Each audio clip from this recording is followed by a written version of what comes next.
আমাদের সুকন্যার একটি ছোট্ট পরিচয় আছে। আমাকে কয়েকদিন বলল পরিচয়টা একটু বলতে। সুকন্যা হচ্ছে আমাদের গণনাট্য সংঘের অগ্রজ প্রতিম দিলীপ সেনগুপ্তের নাতনি। তো আমরা এবার আমাদের সংগঠনের পক্ষ থেকে যে অতিথিরা আজকে আমাদের ডাকে সাড়া দিয়ে এসে উপস্থিত হয়েছেন তাদের হাতে সামান্য একটু ফুল আমরা তুলে দেব। আমাদের পক্ষ থেকে এই ফুল তাদের হাতে তুলে দেবেন আমাদের সংগঠনের সভাপতি, রাজ্য সভাপতি ডক্টর হিরণময় ঘোষাল, শিল্পী হিরণময় ঘোষাল।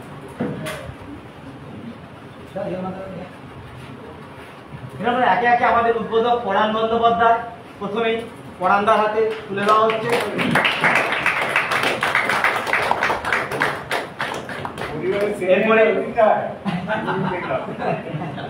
এরপরে পূরবী মুখোপাধ্যায় এগিয়ে আসুন।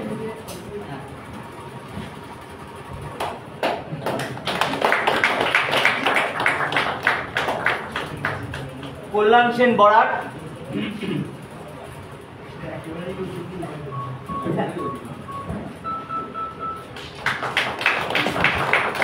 অনিতা মল্লিক,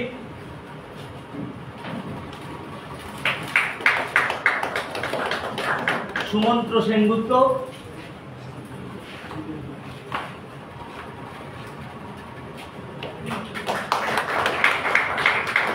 কাজী কামাল নাসির।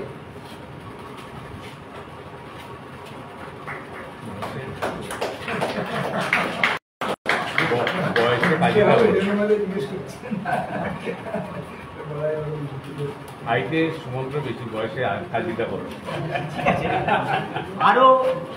আরো কয়েকজন গুণী শিল্পী অতিথি আসার কথা, তারা যদি ইতিমধ্যে এসে পড়েন আমরা তাদেরকেও একই রকমভাবে শুভেচ্ছা জানাবো।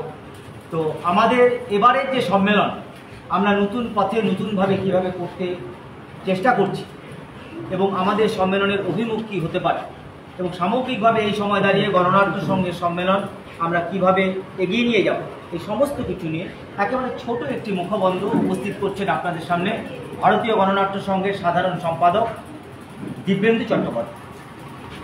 দিব্যেন্দু এবার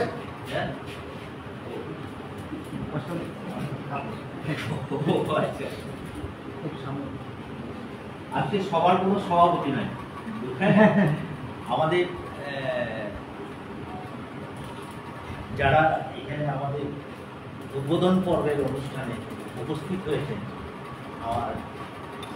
তারা সকলেই আমার অগ্রজ এবং আমার সংগঠনের সভাপতি, তাদেরকে শ্রদ্ধা জানাচ্ছি। আর যারা এসছেন আজকের এই লোগো উদ্বোধনের অনুষ্ঠানে তাদের সকলকে সহযোগিতার অভিনন্দন। এখন ইতিমধ্যেই আশিসের কাছে আপনারা শুনেছেন 14 থেকে 16 নভেম্বর টিজেসিসি পূর্বশ্রী প্রেক্ষা দিয়ে আমাদের সপ্তদশ রাজ্য সম্মেলন। আমরা সকলেই অবগত দেশ, রাজ্য, সারা দুনিয়া, আমার সমাজ, এই সব কিছু মিলে আমরা একটা ভীষণ সংকটে আছি। এক কথায় বলতে গেলে আমাদের দেশ যেমন বিপন্ন, আমাদের দেশের মানুষ তারাও বিপন্নতার একটা সংকটময় মধ্যে প্রতিটা দিন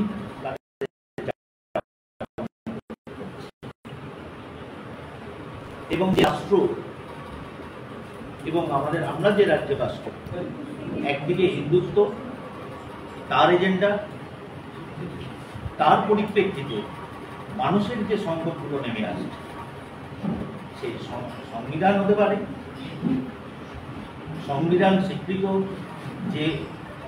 যে সমস্ত জায়গাগুলো আছে অধিকারে, মানুষের অধিকার, এই সমস্ত কিছু আজ এই হিন্দুত্ব এজেন্ডার মধ্যে শুধু ঢুকে যাওয়া নয়, একটা আগ্রাসী মনোভাব নিয়ে আমাদের রাষ্ট্র ব্যবস্থাটা চলছে। এবং আমরা যারা সাংস্কৃতিক কর্মী তারা আমরা লক্ষ্য করছি ভারতবর্ষের যে দীর্ঘদিনের যে বৌদ্ধবাদের যে সংস্কৃতির ঐতিহ্য তা ক্রমশ বিলীন হয়ে যাচ্ছে এবং নতুন প্রজন্মের কাছে একটা অন্ধকারময় একটা সময়ের মধ্য দিয়ে তাদের নতুন পথ খোঁজার তারাও যেমন চেষ্টা করছে, বিভিন্ন গণতান্ত্রিক মানুষ এর পাশে দাঁড়িয়ে যেমন রাস্তায় সারা বিশ্বব্যাপী আমাদের দেশে এবং রাজ্যে সর্বত্র তারা যেমন তাদের সংগ্রাম করছেন, আবার শিল্পী হিসেবে বা সাংস্কৃতিক কর্মী হিসেবে আমরাও কিন্তু এর থেকে মুক্ত। একজন শিল্পী তার যে মৌলিক অধিকার, সেই অধিকারগুলো থেকে তারাও নানাভাবে আক্রান্ত হচ্ছে, এ আমরা সকলেই জানি। তাহলে বিষয়টা কি দাঁড়ালো, এই সংকটজনক অবস্থা থেকে মুক্তির জন্য ইতিহাস আমাদের শিখিয়েছে যে শিল্পীদের একটা সামাজিক ভূমিকাও থাকে। এই সামাজিক ভূমিকা নিয়েই শিল্পীরা তাদের সৃজনকর্ম তৈরি করে থাকে।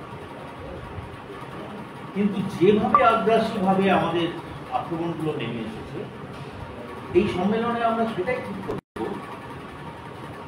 যে আমরা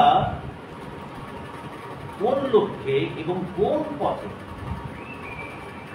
আমাদের এই শিল্পীদের কাজ, মানুষকে যে উজ্জীবিত করা, যে সামাজিক কাজ, সেটা আমরা প্রতিপালন যথার্থভাবে করতে পারি। এই পথ খোঁজাই হবে এই সম্মেলনের আলোচনার মূল বিষয়বস্তু। আমরা মঞ্চ পাই না, আমরা রাস্তায় অনুষ্ঠান করতে পারি না, এমন এক আগ্রাসী অবস্থার মধ্যে দিয়ে আমরা যাচ্ছি। তাহলে একটা বিকল্প ব্যবস্থা চাই। সেই বিকল্প ব্যবস্থাটা কি, এই বিষয় নিয়ে আমরা এই রাজ্য সম্মেলন, শুধু তো গণনাট্য সংঘ না, গণনাট্য সংঘের একার দ্বারা এই সম্পূর্ণ এই সংকটজনক ব্যবস্থার পরিবর্তন সম্ভব। আরো অনেক শিল্পী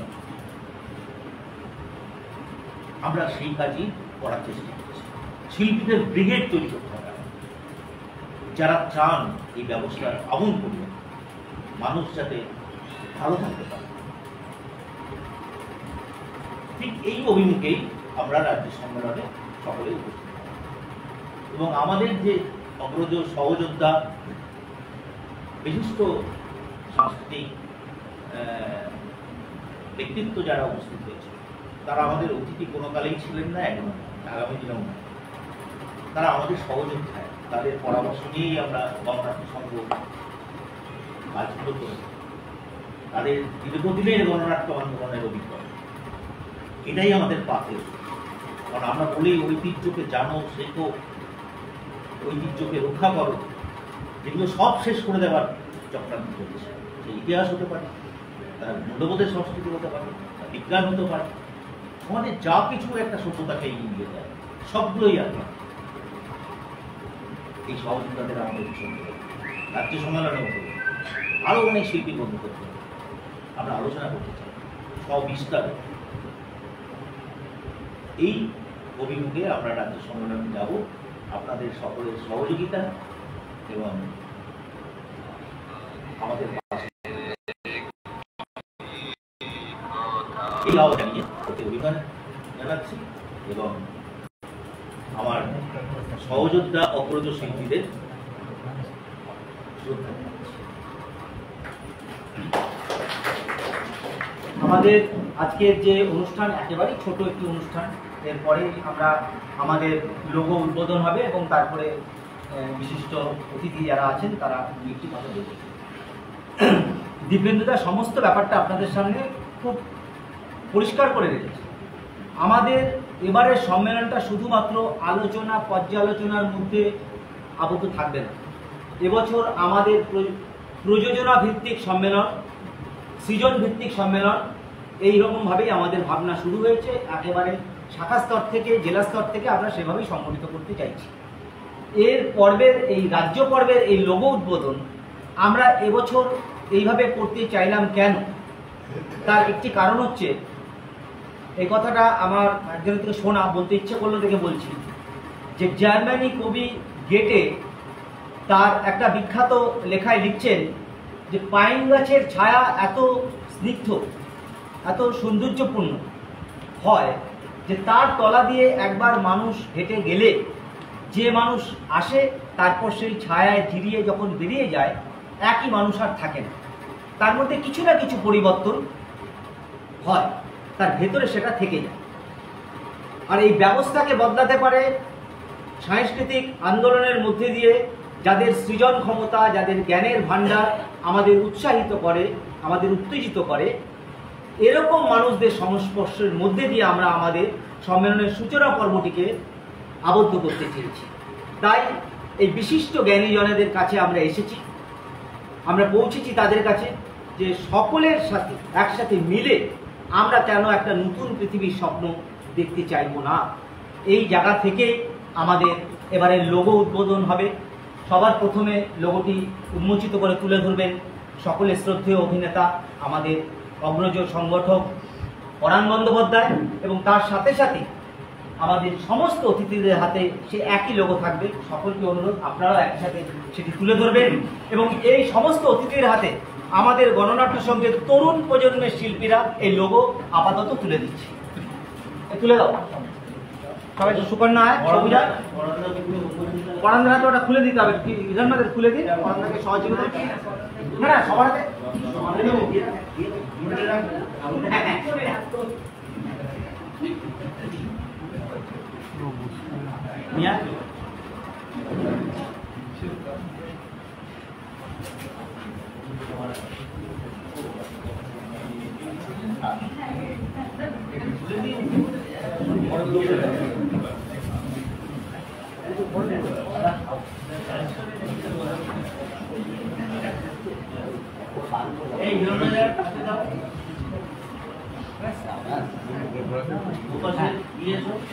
সবাইকে দেওয়া হয়েছে। দীপেন্দ্রা একটা নিয়ে চলে এসো।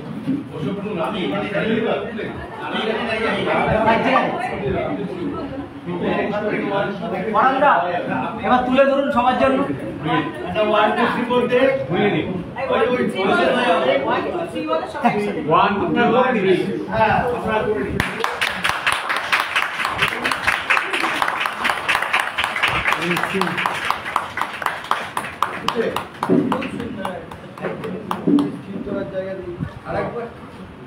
আরেকবার তুলে ধরতে হয়েছে সবাই, ছবি ওঠেনি ঠিকঠাক।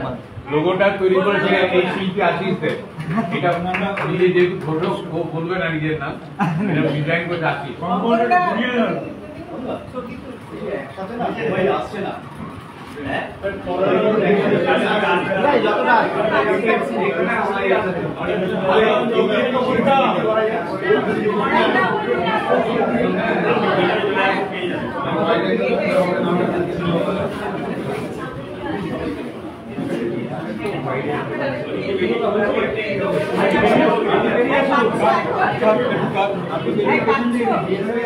দেখো এবার দেখো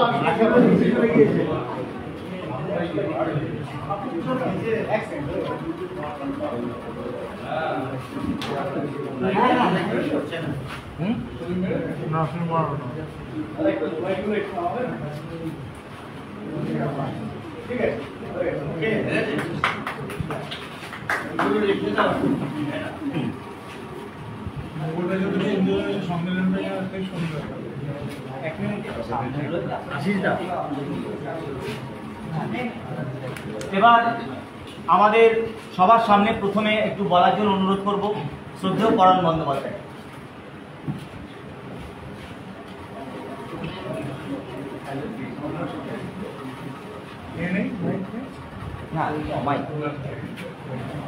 বহুদিন বাদে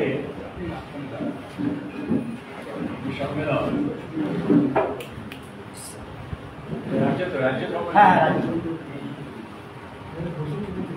তাতে নতুন স্বপ্ন নিয়ে পদক্ষেপ সবটাই আনন্দের এবং খুশি। আসলে যে পথে পার হয়ে এসেছি সবার কথাই বলছি, আমার নিজের না। খুব মসৃণ ছিল না, এখন তারা কণ্ঠমাত্র হয়েছে, কণ্ঠ দিতে হয়েছে। সেই জ্বালা থেকে এই স্বপ্নের কথা বলা, এই নতুন ভাবনা নিয়ে কিছু করা যায় না,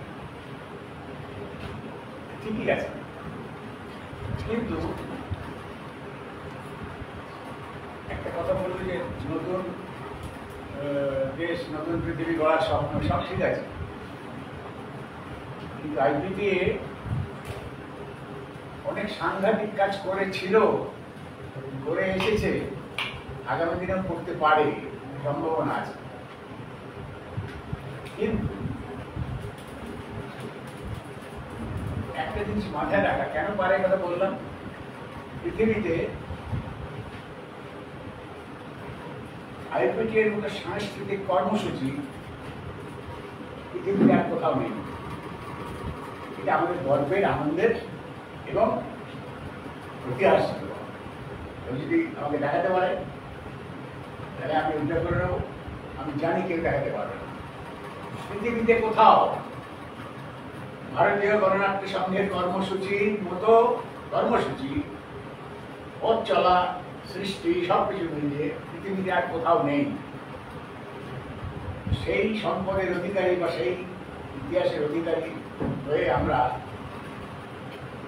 কমতে যাওয়া তো জগতের নিয়ম, এতে দুঃখ পাওয়া, কষ্ট পাওয়া, হতাশ হওয়ার কোনো কারণ নেই। আইপিটিএ যারা করেন, যে আদর্শের ভিত্তিতে দাঁড়িয়ে, সেখানে হতাশার কোনো জায়গা নেই। জ্ঞান হিসেবে এটা নেবে না, উপদেশ হিসেবে নেবে না। আমার ভাবনা আমি শেয়ার করছি, এখানে অনেক খামতি থাকতে পারে, থাকলে আমার পয়েন্ট আউট করো, কিন্তু উপদেশ হিসেবে নেবে না। যেহেতু আমার বয়স অনেক চেয়ে বেশি, শুধু আমার উপদেশ দেওয়ার ক্ষমতা আছে, অধিকার আছে না। আমি এই একসঙ্গে যাত্রা শুরু করেছি, আমি একটু এগিয়ে গেছি, ওটা পেছনে আসছে। আইপিটি এর মতো আদর্শ সাংস্কৃতিক সংগঠন পৃথিবীতে আর কোথাও নেই, এটা বারবার বলবো আমি। এবং এই সংগঠনের সদস্য হয়ে তারা যে স্বপ্ন দেখবে, সে স্বপ্ন যখন সফল হবে, অবশ্যই হবে। স্বপ্ন দেখবে না, আমরা তো নিয়ে স্বপ্ন দেখি না, জেগে থাকা স্বপ্ন দেখে। কিন্তু সর্বোপরি যেটা, সেটা হচ্ছে যে আমরা তো ভারতীয় গণনাট্য সংঘ, সেখানে অন্য সংস্কৃতিরও জায়গা আছে। কিন্তু আজকে পশ্চিমবঙ্গে কতগুলো নাট্য সংগঠন আছে আমার জানা নেই। কটা সংগঠন নাটক করে এটাও আমার জানা নেই। আমার আগের তুলনায় এখন অনেক কম, কিন্তু এক কথা বলতে গেলে অনেক কথা এসে যায়, সেগুলো সবগুলো বলা ঠিকও নয়, উৎসাহিত করা দরকার। কিছু কষ্টের জায়গা, কিছু দুঃখের জায়গা, কিছু নানান বিপরীত ভাবনার সব কাজ করে। তো কিন্তু আজকে আগামী সম্মেলনকে কেন্দ্র করে যে উৎসাহ, যে ভালোবাসা, যে সৃষ্টিশীলতা নিয়ে আমরা এগোবো, সেইটার কথা বলতে চাই। এটা তো নভেম্বরে সম্মেলন, তাহলে এই ভাবনা শুরু হয়েছে অনেক আগে। সেই সময় কিছু নির্দেশ শাখাকে যদি দেওয়া হয়ে থাকে যে তোমরা ছোট ছোট নাটক তৈরি করো, এগুলো এক জায়গায় দাঁড়িয়ে 3 জন 2 জন 5 জন করে, আমি পয়েন্ট ব্ল্যাঙ্ক সাজেশনটা দিচ্ছি, এটা উপদেশ হিসেবে নেবে না, পুরো নির্দেশ হিসেবেও নেবে না। আমার ভাবনাটা শেয়ার করছি, সব কেমন যাবে। যে যে সমস্ত নাট্য সংগঠন আছে, মানে শাখা আছে, তারা ঠিক করুন মজার মধ্যে দিয়ে, লেসনের মধ্যে দিয়ে একটা বিষয় সৃষ্টি করে ছোট ছোট সমস্ত গ্রুপ, তারা 3 জনে 4 জনে মিলে একটা নাটক তৈরি করবে। সেগুলো সম্মেলনের একটা রিসার্চ যখন যাবে, তখন তারা উপস্থিত হয়ে সেই নাটক পরিবেশন করবে, মানে এন্টারটেইন করবে। যারা উপস্থিত থাকবেন তাদের এন্টারটেইন করবে, এইরকম একটা প্রোগ্রাম করবে। তাহলে সৃষ্টিটা শুধুমাত্র কথার বন্যা বইয়ে কিছু হবে না, এটা তো মানে সৃষ্টির সংগঠন, শুধু কথা বললে হবে না। প্রতি মুহূর্তে একজন সম্মেলন চলছে, হয়তো একটা রিসেস হলো, সেই সময় 2টি শাখার কিছু সদস্য এসে তারা কিছু পারফর্ম করলো, কিছু এনজয়মেন্ট হবে, সবাই এন্টারটেইন হবে। এটা এই প্রোগ্রামগুলো রাখো, তাহলে মজা হবে। আর কি এগুলো কেন বলছি, মানে আনন্দের সঙ্গে দুঃখ প্রকাশ করি। সেটা হচ্ছে আইপিসিতে আমি খুব দুষ্ট ছিলাম, স্বীকার করতে কোনো অসুবিধা নেই। কারণ মানে আমাদের রাজনীতিত্ব খুব অস্বস্তি বোধ করতো আমাকে নিয়ে। আমি গান করেছিলাম, গান করে মানে সবার সপ্তাহে মানতে ইচ্ছে হতো না, এটা মানে মনে হতো ঠিক কি বেটি আমি এখন বুঝতে পারি।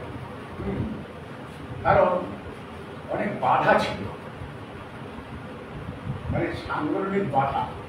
পরে দেখলাম ওটা সাংগঠনিক বাধা নয়, কিছু আমাদের যাদের মান্যতা দিতাম, আমি কারণ নিতান্ত করছি না, কিন্তু আমার বললাম যে আনন্দের সঙ্গে মৃত্যু প্রকাশ করছি। বলে হয় আমি কেন বলছি এটা, অনেক সময় সৃষ্টিকে বাধা দেয়, একটা সৃষ্টিকে বাধা দেয়, এগুলো সরানো দরকার। যে বললো যে নতুন ভাবনা নিয়ে কিছু করবো, এটা অন করলাম আমি, নতুন করে ভাবনা নিয়ে কিছু করবো, তার মানে আপনার পুরনো হয়ে গেলে সেটা কি অবসরেট হয়ে যাবে, সেটা নিয়ে কিছু কাজ করা যাবে না। তাহলে বোঝো নতুন ভাবনা এমন একটা ভাবনা থেকে তার উদ্ভব যে পুরনো ভাবনায় আর কিছু হবে না, এটা চিরকালীন নিয়মের মধ্যে পড়ে। পুরনোকে ছেড়ে দিয়ে নতুন আসবে না।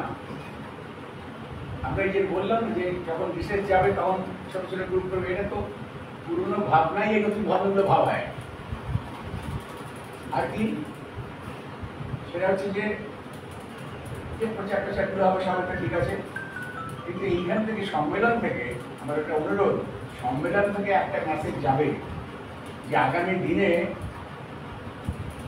সমস্ত গ্রুপে যারা নাট্যকার আছেন, ছোট বড় যাই কারণ তারা তাদের নির্দেশ দিয়ে যে এই বিষয়ের উপরে নাটক লেখো, এবং সবাই 3-4টি বিষয় দিয়ে দেওয়া হবে যে এই বিষয়ের উপরে নাটক আমরা 6 মাস বাদে 3 মাস বাদে আমরা চাই, 3 মাস বাদে আমরা এটা পড়বো, করে অ্যালাউ করবো, করে তারপরে সেই নাটকটা 3 মাস বাদে একটা জায়গায় এইসব আমাদের সংগ্রহের যে ঘর আছে সেখানে অভিনীত হবে, দেখানো হবে, এবং সেটা তার মধ্যে দিয়ে প্রমাণ হবে যে যারা আমরা নতুন ভাবনা নিয়ে কাজ করতে চাই সেই নতুন ভাবনার প্রতিফলন সেই সব নাটকে পড়ছে কিনা। ছোট ছোট নাটক, ছোট ছোট, যেন হল ভাড়া করে সেইভাবে বরদাস্ত করে করার মতো অবস্থা নাট্যে কোনোদিন ছিল না, আজও নেই, আগামী দিন থাকবে না। আর গণনাট্য পথের নাটক, পথের নাট্য, পথের যোদ্ধা, পথের সাংস্কৃতিক লড়াইয়ের মানুষ। সুতরাং তবে আমরা কি করবো না, আমরা অবশ্যই করবো, নইলে মানুষের সঙ্গে কানেক্ট করবো, কিন্তু এটা করতেই হবে। তো আমি এই সম্মেলনের আর বেশি কথা বলবো না, সম্মেলনের সার্বিক সাফল্য কামনা করি।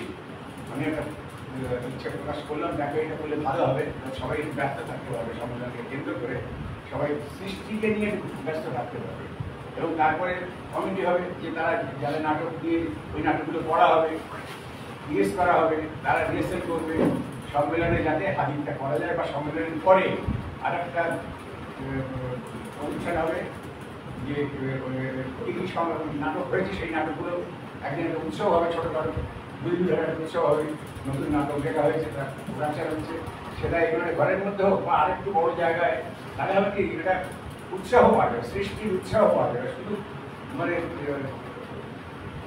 বুদ্ধবার আগামী নতুন দিনের স্বপ্ন, নতুন দুনিয়ার এই সেসব করে শুল্ক করে হবে না। আমাদের সৃষ্টির জায়গা এটা, সেখানে সৃষ্টি ছাড়া শুধু কথা দিয়ে হবে না, গান বলো, নাটক বলো, এরকম একটা প্রোগ্রাম নিয়ে এবং I wish you all the best. আমার খুব ভালো লাগছে আজ, কারণ আমি ছিলাম আইবিকে সবচেয়ে বাউন্ডেড। এই সাংগঠনিক এইসব ব্যবস্থার মধ্যে আমাকে বেঁধে রাখতে পারা যেত না বলে এটা সংগঠন খুব অনিষ্ট হয়ে গেছে, কিন্তু আমি তো এটা ছেড়ে যাবো না, কারণ আমি জানি এমন একটি জায়গা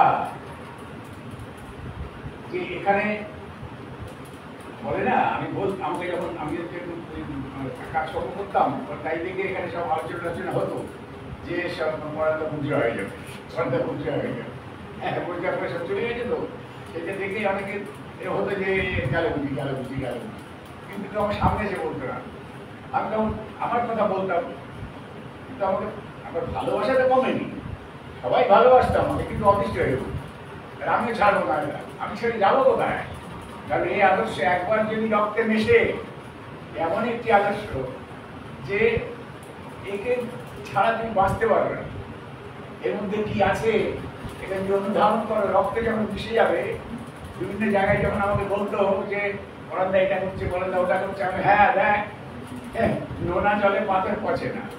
হ্যাঁ, আর এই এমন একটা আদর্শ, যে আদর্শ একবার যদি ধমনীতে স্রোত পড়ে, তাহলে আগুনের মধ্যে গিয়ে চলে যাবে না। কারণ বাড়তি বেশি করে বললাম যে আমার তাকে শেষ করা যাবে না, সে যেখান থেকে হোক চলে যাবে, ওখানে তাকে ভয় পাওয়ার কোনো কারণ নেই। সুতরাং এখানে যারা আছেন, আরো আছে হয়তো, নিশ্চয়ই আছে, এইটা যদি আত্মস্থ করা যায়, আইপিডি এর এই আদর্শ যদি আত্মস্থ করা যায়, তাহলে পৃথিবীর কোনো শক্তি তাকে বিচলিত করতে পারবে না। তবে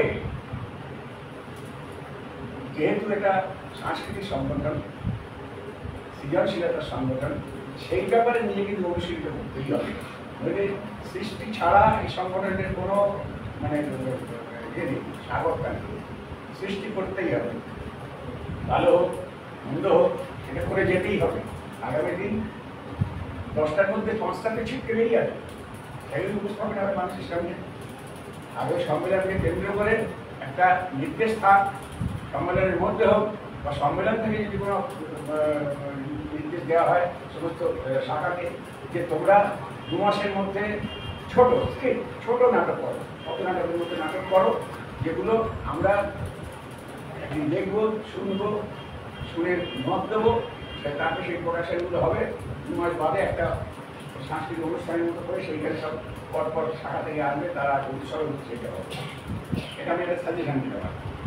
আর আমি এই সম্মেলনের সকলকে সাফল্য কামনা করছি। All the best. এবার কল্যাণদা তারা আছে।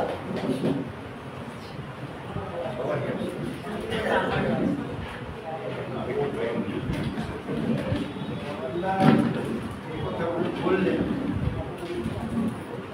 এগুলো কিন্তু একটু গভীরভাবে ভাবার কথাগুলো কিন্তু মাথার উপর দিয়ে চলে গেলাম, অর্থাৎ কথায় কিছু কেন দরকার, এগুলো বাস্তবে বাস্তবায়ন করা এবং সৃজনশীল দিকটা মাথায় রেখে আমরা বেশ কিছু কাজ আমরা এমন কিছু কাজ করে দেখিয়েছি গত 1 বছর, যেটা অতীতে হয়নি। 1 লক্ষ লোক সঙ্গীত উচ্চারণ করছেন কম্পিটিশনে, এটা হয়নি। সেটা করে তো করোনার তো দেখালো, এটা আমরা পারি, এটি আমরা ভালো অনেক কিছু করতে পারবো। খালি আরেকটু কাজকর্ম ছড়িয়ে মানে যেখানেই হচ্ছে কল্যাণ শেখর হাত নাড়ছে, শরীরের একমাত্র উত্তরাধিকারী হয়, এইটা যেন না হয়। সবাইকে একটু ঠিকমতো সুযোগ দিয়ে সবাই কাজগুলো করবে, সবাই এগিয়ে আসবে, তাহলে কাজটা ঠিক প্রপারলি এটা আমাদের মতো তো আছি, আমাদের যাওয়ার জায়গা নেই। মানে যেটা করোনা বললেন না, আমি তো করোনার সব কেউই নেই, কিন্তু আমার যাওয়ার জায়গা নেই। কারণ আমার যে 2 গুরু ছিলেন এবং বিশ্বাসের সমস্ত গুরু, তারা সবসময় করোনার থেকে পাওয়া, তার জন্য আমি সেদিক থেকে এই উত্তরাধিকার গ্রহণ কিছু করার জন্য সেখানে দাঁড়িয়ে সবাই এগিয়ে আসুন। এবং আমি একটা কথা কৌতুককে বলবো যে এই সম্মেলনের সঙ্গে আমাদের সলিলদার শতবর্ষর যে শেষ অনুষ্ঠানটা, এটা কোনোভাবে জুড়ে দেওয়া যায়, তাহলে মনে হয় সব দিক থেকে আমাদের দর্শক পেতে বলো, মানুষ পেতে বলো, সব দিক থেকেই। কারণ এদিকের কাজগুলো তো যারা ক্রিয়েটিভ কাজকর্ম করবে, হয়তো অধিকার লোক একটু এদিকে টান করবে, সেগুলো হবে, কিন্তু যেটা হবে সেটা একটা খুব কম্পোজিট একটা অনুষ্ঠান। এটা নিয়ে আমি আমি প্রত্যেককেই ভাবতে করছি যে এটা করা যায়, এর সঙ্গে এটা ক্লাব করা যায়, সেটা তাহলে প্রথম কথা, আমাদের শরীরের কমিটির হাতে পয়সা দেবে, আমাদের কিছু পয়সা করুন সম্মেলন, আমরা তোমাদের কাঁধের উপরে হাত রাখতে পারবো। সেইটা সব দিক ভেবে বলছি যে এটা নিয়ে একটু চিন্তা ভাবনা করার গেলাম। আর বাকি সম্মেলন সাকসেসফুল হবে।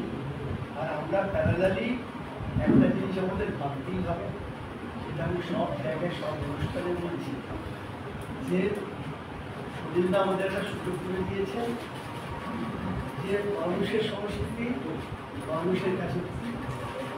আমরা প্রথম দিন প্রেস কনফারেন্স যখন করেছিলাম তখনই একই সব উচ্চারণ করেছিলাম, এই কাজটা করে যাওয়া। এবং কালের নিয়মে কিন্তু এখন যারা শাসন করছেন এরা যাবে, এরা তো থাকতে পারেন না, এটার থেকে এটা তো যাবে। এরা একটা এমন সাংস্কৃতিক আস্থাকুল রেখে যাবে যেখান থেকে উঠে দাঁড়ানো কিন্তু অসম্ভব শক্ত হয়ে যাবে যদি না আমরা এখন থেকে কাজকর্ম প্যারালালি তৈরি করতে শুরু করি। যখন আমরা সত্যিকারের কাজ করার সুযোগ পাব মুক্ত ভাব, এখন তো আমরা অনেক এমবার্গোর মধ্যে দিয়ে যখন টাকাগুলো আমরা তুলতে যাই, আমি কঙ্কন দিবেন্দু সব এর বাড়ি ওর বাড়ি ছুটছি, গিয়ে ভাই কিছু টাকা দিই, কেউ গিয়ে শুভ গিয়ে একজনের বাড়িতে গিয়ে সকাল থেকে রাত বসে যাচ্ছে দেখাই। এইরকম ঘুরে ঘুরে টাকাগুলো তোলার চেষ্টা করে করা হয়েছে। আমাদের কিন্তু প্যারালাল কালচারটা এটা কিন্তু তৈরি রাখতে হবে, তখন যেন এটা না হয় যে হঠাৎ করে কোথায় পড়লাম, এইটা যেন না হয়। যার জন্যে আমি পড়ানটাকে পূর্ণ সমর্থন জানিয়ে বলছি যে ছোট ছোট জায়গাগুলো যত বেশি মানুষকে জড়ো করা যায় এবং নতুন কিছু সৃজন করা যায়, যেমন শরীরটাকে নিয়ে যেটা করা হয়েছে কঙ্কন, ওটার এখন কি অবস্থা, গান তৈরি করা মানে শুধু শরীরদার গান, শুধু অমুকের গান, তার নতুন করে আবার নতুন কিছু গান তৈরি করা, এইটা একটা আমাদের ইচ্ছে ছিল। সেটা জানি না কিরকম তারা পাওয়া গেছে।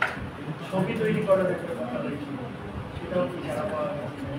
যাই হোক, আমরা আছি, আমরা গণনা করলে না হবেও ওই রক্তে ওই যে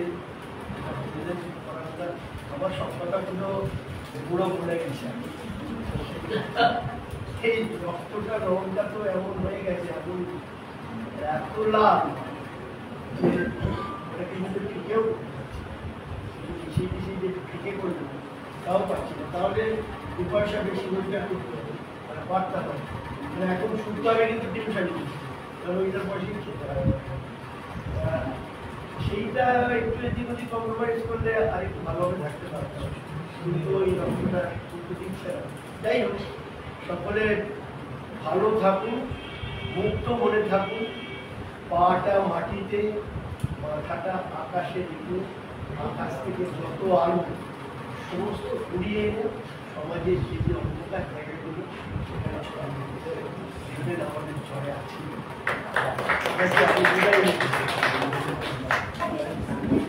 এবার পুরবী মুখোপাধ্যায়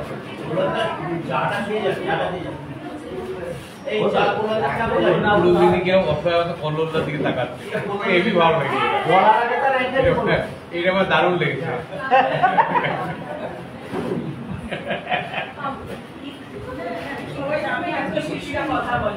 আর অমিতা দীঘাকে আমাকে আমি বলবো না, আমি হ্যাঁ মানে এখনই বলে দেওয়াটা আমার দরকার। হ্যাঁ আমার মানে আমাদের আর সকলে জানি না, পড়ানটা স্বপ্নে বোধ হয় আমাদেরকে কল করেছিলেন। খুব সিরিয়াসলি বলছি, এবারের কনফারেন্সটা জেলা স্তর থেকে রাজ্য স্তর পর্যন্ত আমাদের এই তাত্ত্বিক বক্তৃতাটা আমরা সব পারফর্ম করবো, তার উপরেই আলোচনা করবো। টোটালটাই পারফর্মিং এর উপরে যে যে অংশ কাজ করে তার উপর একটা কথা কি জানো তো? জানি না আপনি বন্ধ করে কিন্তু আমরা এই অভ্যাস থেকে কিছুতেই পরিষ্কার পাবো না। কল্যাণ পড়ে গেল না, পাটা মাটিতে, মাথাটা আকাশের দিকে, হাজার চেষ্টা করে উঠতে পারবে? কি বলে গেল পাটা মাটি দিয়ে যাচ্ছে, একটা এইটা নতুন নির্দেশ দিয়ে অনেক সময় ট্রেন দিল আমাকে বাংলায় এমন শব্দ না, ওর মধ্যে একটা আলাদা দৃঢ়তা আছে, অমুক আছে, তমুক আছে। কিন্তু এখানে এই বন্ধুরা থাকে, তৃতীয় চতুর্থ মানুষগুলো বেরিয়ে আসে, বলে লাভটা নেই। বুঝতে পারছি আমরা পারমানেন্ট আর্টের সদস্য। আর ওই যে বললেন এই অবস্থা, সমাজের অবস্থা, দেশের অবস্থা, ওটা নিয়ে তোমায় ভাবতে হবে না। তার জন্য বাইরে ঝড় হচ্ছে। পারলে তুমি অংশগ্রহণ করো, তার জন্য কেউ বাধা দেবে না। কিন্তু আমার পারফর্মিং আর তার মধ্যে ওইটাই রিফ্লেকশন করবে। পারফর্মিং আর টু দি ইটসেলফ প্যারাসাইট। তাহলে সুতরাং তপস্যা ওরা কথা বলে দিতে হবে না, সৃষ্টি করতে। একদম। আমি একটা মানে শুনতে হবে,